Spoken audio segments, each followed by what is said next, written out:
Matamgi Manipuri Wari channel asibu tabiriba khwai pumnamakpu taramnokchari ngasi amuk lawbirasi video call de rong Tabi 65 suba tangka. Sylvia. How? Yumda changasi. Kari ai koiru khidoini. Numidang ne hojiksi hayeng koiru. Talle. Numidang dana koiba nungaiduini. Nanga koiru siranga hatta aigi nupa amta sabiyoba. Yumda hana changukisi aduga koishi. Adudi nang aigi nupa sagera. Hoi. Talle hauji koisi yum changba talle. Haina ngan bagi thabakta makok ne yashilai makhong adu kuina lepa warak leduna amuksa hairai. Lepa si wari ai amta pobiyo. Adudi yumdoina changasira. Hoi. Sylvia bu khara inthoklaklaga magi manam onsilaktuna Sylvia bu pobirai angang machagum. Sylvia su makut ani duna ngan bagi mangakta kolaga makok adusu manam duna ngathari. Yan tharakli ba makhong adusu ngan bagi khutna konbiri aduga tapli lakpa hawi. Nupi dudi pobire haiduna buwaro ribra machin dudi wangang belepte magi thokpa pangang dangangli mamit adusu pangbanate ushilibani. Oirakli ba mong duna marayet aduna lairabadi yararoi numidang oire khanbagi Sylvia gi jutcha dabani ngai duda mama sana yazarabani amuksu atopami kana na uge haiduna mamit adu otuna haifit yingi adubu lambi adu ichikchi kana ama ude adu data wakal du khazik yangi nupadasu. Ningthouja aishibu angang olabo. Sylvia gi wakal da ngan base Ningthem oiraboi sum khanduna hairakpaduda ngan ba khoidau saurabani maramdi masi Ningthem ne haina khanbi ki basigi masa mathanta kalak jaba faurai Ningthem da su asumna tawramgadra haina. Ningthem yum yaudribo. Yaudore. Aise lamhenbini haina khanuko. Aise yam phabani lamhendabani yudang thakpai wani maramdi yam mokpani. Hoi. Wabroi pobase. Wadi. Yam kalli film kumba yarani. Kalladi film kumna bro. Khangde shu pangai hairini nang haraunabana. Asumna tabli lakpana Sylvia gi yum yaushilai. Magi kafawa poduna thingalai phamungduda tapna famalaga ma tingyak thei. Sylvia famna yenglaga hairai. Yar chalo ai tummage. Tumningabo. Tumningde. Tumo kokchiani. Sylvia famli badu hogalai aduga nganbagi makutta tapairai. Nupi mana di gyan tazada ingaw na oirakliba matawda nupa magi thamoygi mihuldu khazik yangna chonglai pairakliba magi makutto amuk tablapna yengi. Pairi yam kanna chetsina pairai adubu thadoklaroi haibagi matawgum. Adubu tasengna dumak oibadi nate gyan taba nate nupi dudi mabuni khangna pairakpasu nate aduna ma wakhaldu mapung phana penba ngamde. Nupi masu pairiba makutto chetna adumak paisina hairai wahai khara amuksu ingaw na. Nang ai nupa oiragera. Mani khangda makut pairakpagi thamoi penba pho ngamdringai amuksu wahang ama tawrakpasida ma oina gyan ngawna tarang chatke tawi pisumadu suklakna yenglai nupi magi matawdo. Magi wahangi paukham pidi haibugum nupi dusu amuk nupa magi maithongda uirum yankhatna makut namana nupa magi khudangduda konsilak makut namana thabak wagi furituda suru naiduna maraiga konlap amuksu kireduna hairai. Se oiro haiba romance tose haiba. Magi thabak wagi furita suru nairiba makut adu khudangduda tablapna paiduna lauthorai aduga tablapna hairai nupi magi damak wazaba manba matawda. Kokse hayeng soidana narni tumnaba tawro. Nganbana dumna hairibido tadi nupi dudi adugi mahut amuksu kerap tawna. Ko thangnabagi namamana hairiba aise nupa amada luhongageni. Iwada keraga oinaraga nungaina layo hariba. Kamaina kiduino aidi khangdi. Nang khangbra ꯈꯪꯗꯦ ꯀꯔꯤꯁꯨ ꯈꯟꯗꯦ ꯇꯤꯡ-ꯇꯤꯡꯅ ꯍꯥꯏꯗꯣꯔꯛꯄ ꯅꯨꯄꯥ ꯑꯃꯒꯤ ꯋꯥꯍꯩꯗꯨꯗ ꯅꯨꯄꯤꯗꯣ ꯈꯨꯝꯖꯤꯜꯂꯝꯕ ꯃꯃꯤꯠꯇꯣ ꯂꯧꯈꯠꯂꯞ ꯇꯧꯅ ꯅꯨꯄꯤꯒ ꯊꯤꯗ꯭ꯔꯤꯕꯣ ꯈꯪꯗꯦ ꯍꯥꯏꯁꯦ ꯍꯣꯏ ꯁꯤꯜꯚꯤꯌꯥ ꯑꯃꯨꯛ ꯅꯣꯛꯂꯒ ꯍꯥꯏꯔꯛꯏ ꯑꯩꯗꯤ ꯈꯪꯉꯤ ꯇꯥꯛꯄꯤꯌꯨꯔꯥ ꯀꯔꯤ ꯋꯥꯍꯩꯅ ꯅꯨꯄꯤ ꯃꯥꯒꯤ ꯑꯉꯥꯎꯕꯤ ꯃꯇꯧꯁꯦ ꯊꯦꯝꯖꯤꯟꯒꯅꯤ ꯍꯥꯏꯕ ꯈꯪꯗ꯭ꯔꯦ ꯅꯨꯄꯥ ꯃꯥꯁꯨ ꯅꯨꯄꯤ ꯃꯥꯅ ꯍꯥꯏꯔꯛꯄ ꯈꯨꯗꯤꯡ ꯇꯥꯔꯒꯦ ꯃꯥꯒꯤ ꯋꯥꯍꯩ ꯈꯨꯗꯤꯡ ꯏꯜꯂꯒꯦ ꯃꯥꯒꯤ ꯑꯄꯥꯝꯕ ꯈꯨꯗꯤꯡ ꯊꯨꯡꯍꯜꯂꯒꯦ ꯃꯥꯒꯤ ꯃꯅꯤꯡ ꯇꯝꯍꯜꯂꯛꯂꯒꯦ ꯍꯥꯏꯕꯒꯨꯝ ꯅꯨꯄꯤ ꯃꯥꯒꯤ ꯑꯄꯥꯝꯕꯗꯨ ꯊꯤꯡꯕ ꯋꯥꯍꯩ ꯑꯃꯠꯇ ꯍꯥꯏꯒꯦ ꯈꯜꯂꯨꯗ꯭ꯔꯦ ꯃꯥꯅ ꯍꯥꯏꯕ ꯈꯨꯗꯤꯡ ꯌꯥꯔꯒꯦ ꯃꯇꯥꯒꯨꯝꯅ ꯍꯥꯏꯕ ꯋꯥꯍꯩꯁꯤꯅ ꯃꯥꯒꯤ ꯄꯥꯎꯈꯨꯝ ꯑꯣꯏꯅ ꯑꯣꯏꯔꯦ ꯅꯨꯄꯤ ꯃꯥꯁꯨ ꯇꯥꯛꯄꯤꯔꯒꯦ ꯍꯥꯏꯕꯒꯨꯝꯅ ꯄꯥꯏꯔꯤꯕ ꯉꯥꯟꯕꯒꯤ ꯃꯈꯨꯠꯇꯨ ꯆꯤꯡꯂꯛꯂꯒ ꯐꯃꯨꯡꯗ ꯐꯝꯍꯜꯂꯤ ꯑꯗꯨꯒ ꯃꯥꯁꯨ ꯅꯥꯀꯟꯗꯨꯗ ꯐꯝꯂꯛꯏ ꯅꯨꯄꯥ ꯃꯥꯒꯤ ꯃꯃꯥꯏꯗꯨ ꯃꯉꯣꯟꯗ ꯑꯣꯟꯁꯤꯟꯍꯜꯂꯤ ꯑꯗꯨꯒ ꯃꯆꯤꯟꯕꯥꯜꯗꯨ ꯅꯣꯛꯐꯦꯠ ꯇꯧꯅ ꯌꯦꯡꯂꯝꯂꯒ ꯃꯈꯨꯠ ꯑꯅꯤ ꯇꯤꯡꯊꯣꯛꯇꯨꯅ ꯅꯨꯄꯥ ꯃꯥꯒꯤ ꯃꯈ꯭ꯋꯥꯡꯗꯨꯗ ꯇꯞꯂꯞ ꯀꯣꯟꯁꯤꯜꯂꯛꯏ ꯅꯨꯄꯥꯗꯨꯁꯨ ꯃꯆꯤ ꯂꯦꯡꯗꯦ ꯅꯨꯄꯤ ꯃꯥꯅ ꯇꯧꯔꯤ ꯈꯨꯗꯤꯡꯒꯤ ꯌꯥꯔꯤ ꯑꯗꯨꯒ ꯑꯁꯨꯝꯅꯁꯨ ꯀꯧꯔꯛꯏ ꯅꯤꯡꯊꯦꯝ ꯉꯥꯟꯕ ꯈꯨꯝꯗꯦ ꯈꯨꯝꯂꯛꯇꯕꯗꯨꯗ ꯀꯣꯜꯂꯤꯕꯗꯨ ꯊꯥꯗꯣꯛꯂꯒ ꯃꯃꯤꯠꯀ ꯁꯨꯛꯂꯞ ꯇꯧꯅ ꯉꯥꯟꯕꯒꯤ ꯃꯃꯥꯏꯗꯨꯗ ꯃꯨꯟꯅ ꯌꯦꯡꯂꯒ ꯑꯃꯨꯛꯁꯨ ꯍꯥꯏꯔꯛꯏ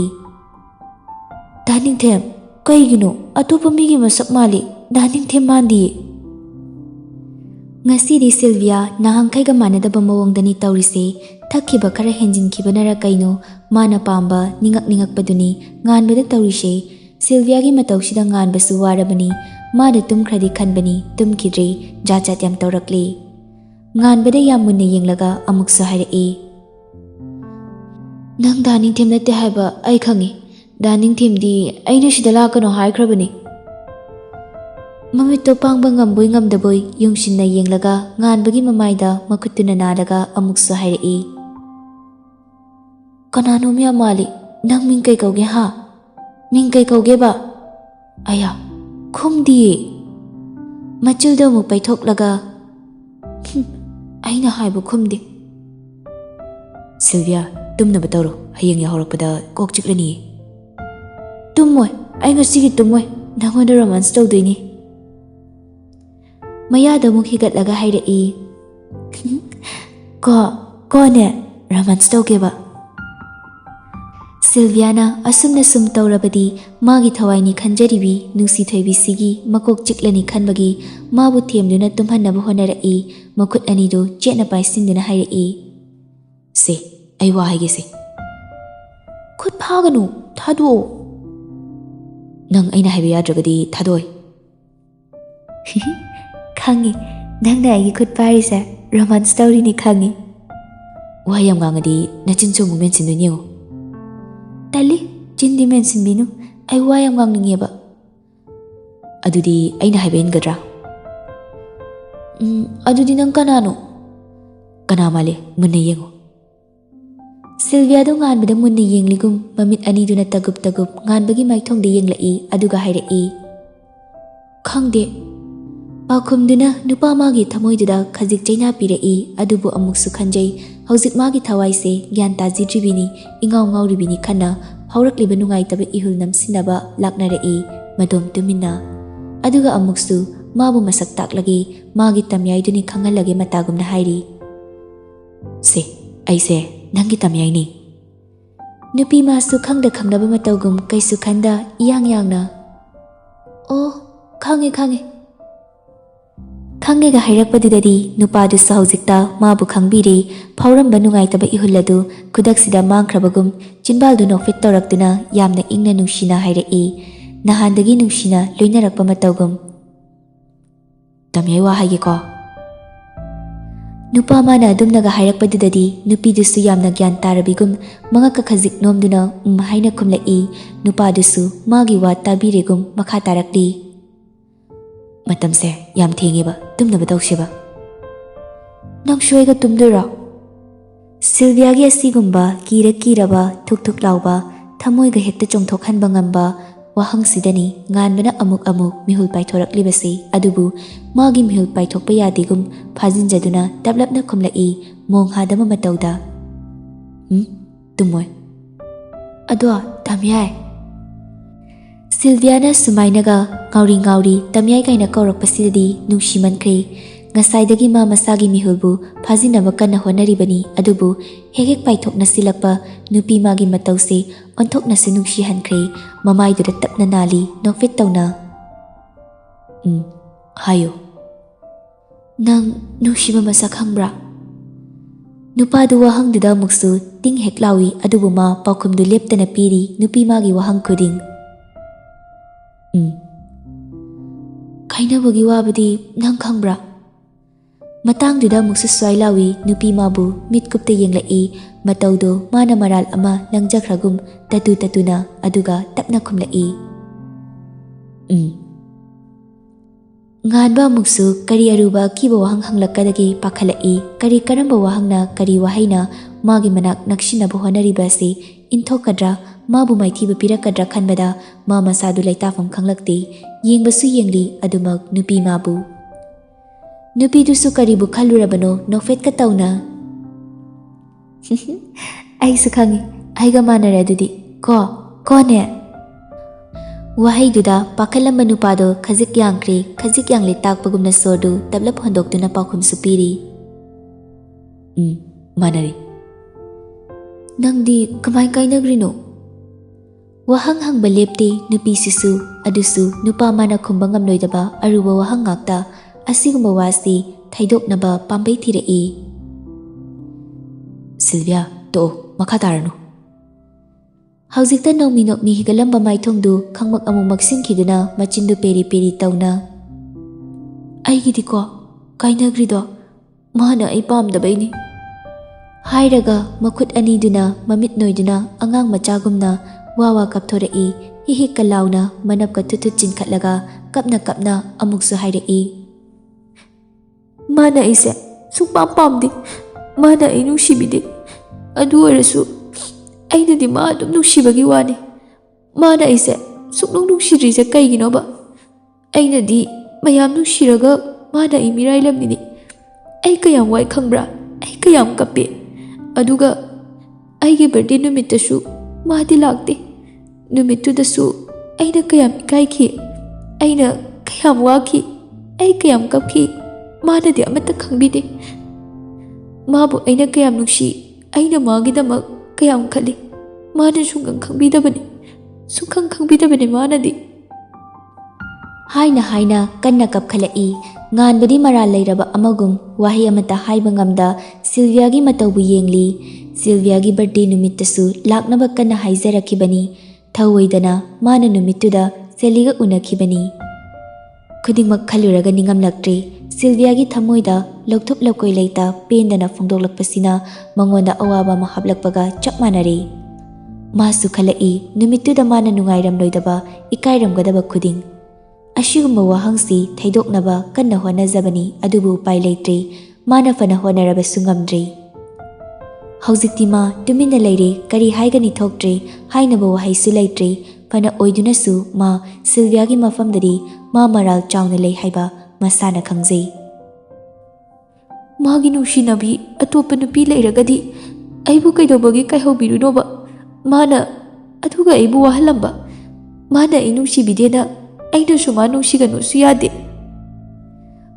matausine hena nganbagi thamoibu irang langhalli magi mitmangda sintharakliba pirangbu yengba ngamlaktre Sylvia gi sigumba thamoi sopawa makhatana ma taba ngambagi thongna leiroi aduna ma themjinbiri mana fana themduna magi maral kokloi khangi adubu oiriba matausida mabu asumna kaphanbasu ma pamde mamangda mabu nungsiba phawkhidrabasu haujikti tasengna Sylvia bu nungsirabani Sylvia to tamye nungaiti manadi kaisu khanbidabani aigi thamoise kayam nai haiba magi khonjal taningbana ngawraklabada ai khangnabu hodabada kayam wai nongmagi waba pharakadra hairaga nongmagi waba oine helaki kaungnabu hodabada hena maichak pibaga chap hanaki magi wakhal khandanaba aigi kapliba thamoise noknaba fani video fog yenglini adu phaba ai mabu kauba sukam gamde ma tabu kauthoklabadi aigi awaba pumba kokladabugumna khanbani magi wakal khandanaba magi saktam ningsingdanaba ai hotnabani phabai khuding thirakpada ꯃꯥꯒꯤ ꯅꯨꯡꯁꯤꯕꯅ ꯑꯩꯕꯨ ꯃꯥꯏꯊꯤꯗꯨꯅ ꯇꯂꯥꯛꯄꯅꯤ ꯑꯩꯅ ꯃꯥꯏꯊꯤꯔꯕꯤꯒꯨꯝꯅ ꯀꯞꯇꯨꯅ ꯂꯦꯜꯂꯛꯄꯅꯤ ꯑꯩ ꯑꯃꯨꯛꯁꯨ ꯑꯉꯥꯡ ꯃꯆꯥꯒꯨꯝꯅ ꯃꯥꯕꯨ ꯀꯥꯎꯅꯕ ꯄꯥꯝꯕꯩ ꯊꯤꯔꯛꯄꯗ ꯇꯣꯝ and Jerry ꯌꯦꯡꯗꯨꯅ ꯐꯥꯎ ꯏꯁꯥꯅ ꯏꯁꯥꯕु ꯅꯨꯡꯉꯥꯏꯅꯕ ꯁꯤꯟꯖꯕꯅꯤ ꯑꯗꯨ ꯐꯥꯎꯕ ꯑꯩ ꯌꯦꯡꯅ ꯄꯤꯁꯦ ꯑꯗꯨꯝ ꯁꯤꯟꯊꯔꯛꯂꯤꯅꯤ ꯈꯪꯕ꯭ꯔꯥ ꯑꯗꯒꯤ ꯑꯃꯨꯛ ꯃꯃꯥꯒ ꯄꯄꯥꯒ ꯂꯩꯇ꯭ꯔꯦ ꯑꯩ ꯀꯔꯤ ꯑꯣꯏꯔꯝꯒꯅꯤ ꯋꯥꯈꯜ ꯃꯌꯥꯝꯁꯤꯅ ꯑꯩ ꯏꯪꯊꯕ ꯃꯤꯀꯨꯞ ꯑꯃ ꯐꯥꯎꯕ ꯉꯝꯗ꯭ꯔꯦ ꯀꯣꯛꯁꯦ ꯆꯥꯏꯔꯛꯂꯦ ꯑꯗꯨꯗꯒꯤ ꯑꯩ ꯌꯨꯗ ꯇꯥꯏꯅꯈꯤꯕꯅꯤ ꯃꯥꯒꯤ ꯄꯦꯟꯗꯕ ꯃꯌꯥꯝꯗꯣ ꯃꯔꯤ ꯃꯔꯤ ꯍꯥꯏꯗꯨꯅ ꯀꯞꯂꯤꯕꯗꯣ ꯃꯥ ꯌꯦꯡꯕ ꯉꯝꯗ꯭ꯔꯦ ꯇꯁꯦꯡꯅ ꯃꯥꯅ ꯊꯦꯡꯅꯔꯤꯕ ꯑꯋꯥ ꯆꯩꯊꯦꯡ ꯃꯥꯕꯨ ꯊꯦꯝꯖꯤꯟꯕꯤꯅꯕ ꯂꯩꯇ ꯆꯥꯛꯅꯕꯗꯣꯝ ꯈꯪꯖꯕ ꯑꯁꯤꯒꯨꯝꯕ ꯃꯌꯥꯝꯁꯤꯅ ꯃꯥ ꯀꯌꯥꯒꯤ ꯃꯇꯤꯛ ꯋꯥꯔꯝꯒꯅꯤ ꯍꯥꯏꯕ ꯈꯟꯕꯗ ꯃꯁꯥꯅ ꯃꯁꯥꯕꯨ ꯋꯥꯔꯧꯔꯤ ꯑꯗꯨꯛꯀꯤ ꯃꯇꯤꯛ ꯋꯥꯔꯧꯔꯤ ꯑꯁꯨꯛ ꯆꯝꯕꯤ ꯅꯨꯡꯁꯤꯕꯤ ꯃꯥꯕꯨ ꯂꯝꯂꯥꯟꯕꯤꯅꯤ ꯈꯟꯅ ꯏꯟꯊꯣꯛꯂꯨꯕ ꯃꯥ ꯌꯥꯝꯅ ꯅꯤꯡꯉꯝꯗ꯭ꯔꯤ ꯍꯧꯖꯤꯛꯇꯤ ꯃꯥꯒꯤ ꯅꯨꯡꯁꯤꯕꯤꯕꯨ ꯃꯤꯀꯨꯞ ꯑꯃ ꯐꯥꯎꯕ ꯑꯋꯥꯕ ꯐꯪꯍꯟꯅꯤꯡꯗ꯭ꯔꯕꯅꯤ ꯃꯥꯒꯤ ꯃꯤꯠꯃꯥꯡꯗ ꯑꯁꯨꯝꯅ ꯃꯥꯅ ꯄꯦꯟꯗꯅ ꯀꯞꯄꯁꯤ ꯃꯥ ꯌꯦꯡꯕ ꯉꯝꯂꯛꯇ꯭ꯔꯦ ꯃꯍꯥꯛꯀꯤ ꯄꯤꯔꯥꯡ ꯈꯨꯗꯤꯡꯒꯤ ꯆꯩꯅꯥ ꯃꯥꯒꯤ ꯊꯃꯣꯏꯗ ꯐꯥꯎꯔꯛꯄꯒꯨꯝꯁꯨ ꯇꯧꯔꯤ ꯑꯩꯅ ꯃꯃꯥꯡꯗ ꯂꯥꯟꯈ꯭ꯔꯕꯁꯨ ꯍꯧꯖꯤꯛꯇꯤ ꯑꯩꯒꯤ ꯉꯥꯛꯄꯤꯐꯝ ꯊꯣꯛꯇ꯭ꯔꯕ ꯏꯔꯥꯜꯁꯤ ꯉꯥꯛꯄꯤꯔꯣ ꯅꯪꯒꯤꯗꯃꯛ ꯑꯩ ꯂꯩꯔꯤ ꯅꯪꯕꯨ ꯃꯤꯀꯨꯞ ꯑꯃꯐꯥꯎ ꯊꯥꯗꯣꯛꯂꯔꯣꯏ ꯃꯇꯥꯒꯨꯝꯅ ꯈꯪꯍꯧꯗ ꯁꯤꯜꯚꯤꯌꯥꯕꯨ ꯆꯤꯡꯁꯤꯟꯗꯨꯅ ꯀꯣꯟꯁꯤꯜꯂꯛꯏ ꯁꯤꯜꯚꯤꯌꯥꯁꯨ ꯍꯤꯛ ꯉꯥꯟꯕꯒꯤ ꯃꯊꯥꯗ ꯀꯞꯂꯛꯏ ꯅꯨꯄꯤ ꯃꯥꯒꯤ ꯄꯤꯔꯥꯡꯅ ꯍꯦꯟꯒꯠꯂꯛꯄꯒꯨꯝ ꯃꯥꯒꯤ ꯊꯃꯣꯏꯁꯨ ꯍꯦꯟꯅ ꯆꯩꯅꯥ ꯄꯤꯔꯛꯏ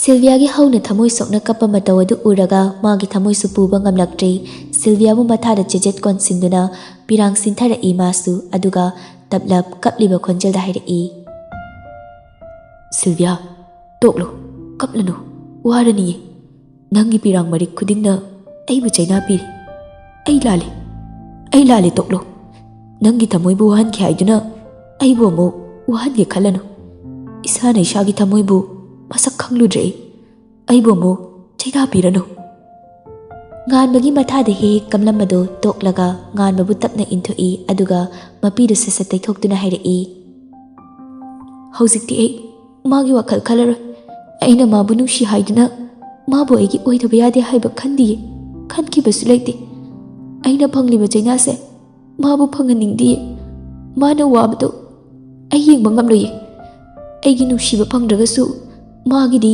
ꯅꯨꯡꯁꯤꯕ ꯐꯪꯕ ꯑꯣꯏꯁꯅꯨ ꯑꯩ ꯃꯉꯣꯟꯗ ꯌꯦꯠꯂꯣꯏꯌꯦ ꯑꯩ ꯃꯉꯣꯟꯗ ꯀꯩꯁꯨ ꯌꯦꯠꯂꯣꯏꯌꯦ ꯅꯨꯄꯥ ꯃꯥꯒꯤ ꯊꯃꯣꯏꯗ ꯄꯦꯟꯗꯕ ꯑꯁꯨꯝ ꯍꯦꯜꯂꯛꯏ ꯇꯧꯔꯛꯂꯤꯕ ꯅꯨꯄꯤ ꯃꯥꯒꯤ ꯃꯑꯣꯡꯗꯨꯅ ꯀꯔꯤꯒꯤ ꯃꯥꯕꯨ ꯈꯪꯗꯦ ꯃꯇꯥꯒꯨꯝꯅ ꯍꯥꯏꯔꯛꯂꯤꯕ ꯋꯥꯍꯩꯗꯨꯅ ꯂꯝꯂꯥꯟꯕ ꯑꯃꯒꯨꯝ ꯃꯥꯕꯨ ꯎꯔꯕ ꯑꯗꯨꯗꯗꯤ ꯉꯁꯥꯏꯗꯒꯤ ꯃꯥꯒꯤꯗꯃꯛ ꯊꯃꯣꯏ ꯁꯣꯛꯅ ꯂꯩꯔꯝꯕꯗꯣ ꯃꯤꯀꯨꯞꯁꯤꯗ ꯈꯤꯇꯪ ꯑꯁꯥꯎꯕ ꯑꯣꯜꯂꯛꯏ ꯃꯥꯕꯨ ꯈꯪꯕꯤꯗꯦ ꯍꯥꯏꯕꯒꯨꯝ ꯁꯤꯜꯚꯤꯌꯥꯒꯤ ꯄꯥꯝꯕꯣꯝ ꯑꯅꯤꯗ ꯄꯥꯏꯗꯨꯅ ꯃꯁꯥ ꯄꯨꯝꯕ ꯃꯉꯣꯟꯗ ꯑꯣꯟꯁꯤꯜꯍꯜꯂꯛꯂꯒ ꯍꯥꯏꯔꯛꯏ ꯌꯦꯡꯉꯣ ꯑꯩꯁꯦ ꯀꯅꯥ ꯃꯥꯟꯒꯦ ꯌꯦꯡꯉꯣ ꯅꯪ ꯇꯁꯦꯡꯅ ꯑꯩ ꯈꯪꯗ꯭ꯔꯤꯔꯣ ꯅꯠꯇ꯭ꯔꯒꯅ ꯈꯪꯂꯣꯏ ꯍꯥꯏꯅ ꯀꯪꯁꯤꯟꯅꯔꯤꯔꯣ ꯃꯥꯕꯨ ꯈꯪꯕꯤꯗ꯭ꯔꯦ ꯍꯥꯏꯅ ꯑꯗꯨ ꯈꯣꯏꯁꯥꯎꯅꯅ ꯍꯪꯖꯔꯤꯕꯗꯨ ꯑꯗꯨꯒꯤ ꯑꯣꯟꯅꯅ ꯈꯨꯝꯂꯛꯏ ꯅꯨꯄꯤ ꯃꯥꯅꯁꯨ ꯑꯁꯨꯝꯅ ꯆꯤꯟꯕꯥꯜꯗꯨ ꯈꯖꯤꯛꯀ ꯂꯦꯡꯂꯒ ꯃꯃꯣꯟꯒ ꯇꯧꯅ ꯑꯩꯅ ꯍꯥꯟꯅ ꯀꯔꯤ ꯈꯜꯂꯤ ꯈꯪꯕ꯭ꯔꯥ ꯃꯥꯒꯩꯒ ꯊꯨꯡꯅꯔꯒ ꯂꯨꯍꯣꯡꯕ ꯅꯨꯃꯤꯠꯇꯅꯦ ꯑꯩ ꯋꯥꯍꯟꯈꯤꯕꯒꯤ ꯃꯥꯒꯤ ꯃꯁꯝꯗꯣ ꯐꯣꯏꯔꯒꯅꯦ ꯑꯩ ꯀꯩꯒꯤ ꯋꯥꯍꯜꯂꯤꯅꯣ ꯑꯩ ꯀꯩꯒꯤ ꯃꯤꯔꯥꯏꯔꯤꯅꯣ ꯍꯥꯏꯅ ꯑꯍꯤꯡ ꯇꯨꯝꯍꯟꯗꯈꯩ ꯋꯥꯍꯪ ꯇꯧꯗꯣꯏꯅꯤ ꯀꯥꯏꯅ ꯈꯜꯂꯤꯅꯤ ꯅꯨꯄꯤ ꯃꯥꯅ ꯑꯣꯠꯂꯒꯦ ꯈꯟꯅ ꯑꯣꯠꯄꯤꯔꯕ꯭ꯔꯥ ꯅꯨꯄꯥ ꯃꯥꯕꯨ ꯅꯠꯇ꯭ꯔꯒ ꯀꯩꯁꯨ ꯈꯪꯖꯗꯕꯤ ꯅꯨꯄꯤ ꯃꯥꯒꯤ ꯋꯥꯍꯩꯗ ꯃꯥꯅ ꯍꯦꯟꯖꯤꯟꯅ ꯈꯜꯂꯨꯕꯅ ꯆꯥꯛꯄ ꯐꯥꯎꯖꯔꯤꯕ꯭ꯔꯥ ꯑꯃꯗꯤ ꯇꯧꯔꯤ ꯄꯦꯟꯗꯅ ꯑꯃꯨꯛꯁꯨ ꯍꯥꯏꯔꯛꯏ ꯅꯨꯄꯥꯗꯣ ꯌꯥꯒꯗꯣ ꯈꯖꯤꯛ ꯆꯤꯛꯇꯨꯅ ꯁꯤꯜꯚꯤꯌꯥ ꯑꯩꯕꯨ ꯑꯣꯠꯂꯅꯨ ꯄ꯭ꯂꯤꯖ ꯑꯩꯕꯨ ꯑꯣꯠꯄ ꯂꯦꯞꯄꯨ ꯅꯨꯄꯤ ꯃꯥꯅꯕꯨ ꯑꯣꯠꯂꯤꯕ꯭ꯔꯥ ꯅꯨꯄꯥ ꯃꯥꯅꯕꯨ ꯑꯣꯠꯂꯤꯕ꯭ꯔꯥ ꯑꯃꯗꯤ ꯑꯣꯏꯔꯦ ꯅꯨꯄꯥ ꯃꯥꯒꯤ ꯋꯥꯗꯨꯅ ꯆꯨꯡꯗꯅ ꯑꯁꯨꯝꯅ ꯍꯥꯏꯔꯛꯏ ꯍꯛꯀꯥꯝꯒ ꯆꯂꯞ ꯇꯧꯔꯒ ꯑꯩ ꯇꯨꯝꯅꯤꯡꯒꯦ ꯇꯧꯔꯛꯑꯦ ꯑꯩꯒꯤ ꯃꯃꯤꯠꯁꯦ ꯀꯩꯗꯧꯔꯒꯦ ꯐꯖꯅ ꯄꯥꯡꯕ ꯉꯝꯗ꯭ꯔꯦ ꯑꯩꯒꯤ ꯃꯀꯣꯛꯁꯤꯁꯨ ꯌꯥꯝ ꯉꯥꯎꯋꯦ ꯅꯨꯄꯥꯗꯨꯁꯨ ꯑꯣꯏꯔꯔꯣꯏ ꯈꯪꯉꯤ ꯇꯧꯒꯦ ꯌꯥꯎꯅ ꯇꯧꯕ ꯃꯥꯟꯕ ꯃꯇꯧ ꯑꯃꯁꯨ ꯌꯥꯎꯔꯤ ꯑꯗꯨꯕꯨ ꯊꯣꯏꯅ ꯈꯟꯗ꯭ꯔꯦ ꯃꯥꯅ ꯇꯨꯝꯅꯤꯡꯉꯦ ꯍꯥꯏꯔꯤꯉꯩ ꯃꯥꯕꯨ ꯏꯔꯦꯟꯖꯅ ꯇꯨꯝꯍꯜꯂꯒꯦ ꯈꯟꯈ꯭ꯔꯦ ꯑꯇꯣꯞꯄ ꯋꯥꯍꯪꯁꯨ ꯍꯪꯂꯔꯣꯏ ꯉꯁꯤꯒꯤꯗꯤ ꯑꯁꯨꯝꯅ ꯂꯣꯏꯈ꯭ꯔꯁꯅꯨ ꯇꯨꯡꯒꯤ ꯊꯣꯛꯄ ꯑꯃ ꯑꯃꯨꯛ ꯂꯥꯛꯆꯔꯅꯤ ꯈꯜꯂꯤ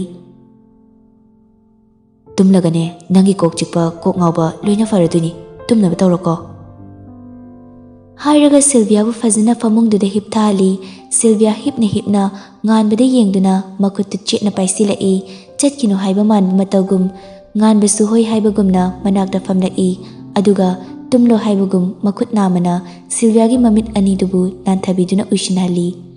Asumna ngaihak leiringai tanjaduda Sylviagi phone kinglai. Mongi nakanda kinglakpaduda Sylviado amu mamit singalakini khanduna Sylviana hiplibaduda masadu khara pakthaduna phone du lamlai. Sylvia mamiti ushili tumlira tumdrira haibadudi khangde phone laklibadusu kemta hairakte phone du lamna Sylvia da su yenglai. Joy taba samlangduna Sylvia gi laibakta khara chen tharakpadu ubada phone lamge tawramba makhutuna masamdu oina tapna haigat pirai. Ashumna tawringai kinglakpa phone dusu tatkraba mali tuminna laikri. Phone do muglaurakduna masa chumna fajana famlaga kanano haina yenglaklami. Daning them haina save tawrami mamit mana suktokna yengi aduga Sylvia da muk yenglai message sama mu paisilai. Tumabonga message tu ubadana hena amu khadau thetle amadusu ashumna nganbana Sylvia gi phone paiduna yenglamgani di khangdabanina message sama muk thajilai.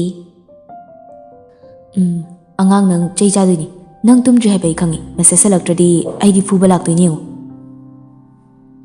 Tharakliba message ki aroibada machin paibe emoji ama nungaitanaga su yengbagi emoji amaga napsilakpaduda message pariba nupado manaton haifet sugatli aduga tumlira tumdrira tumba mana lairibi nupiduda haifet yengai.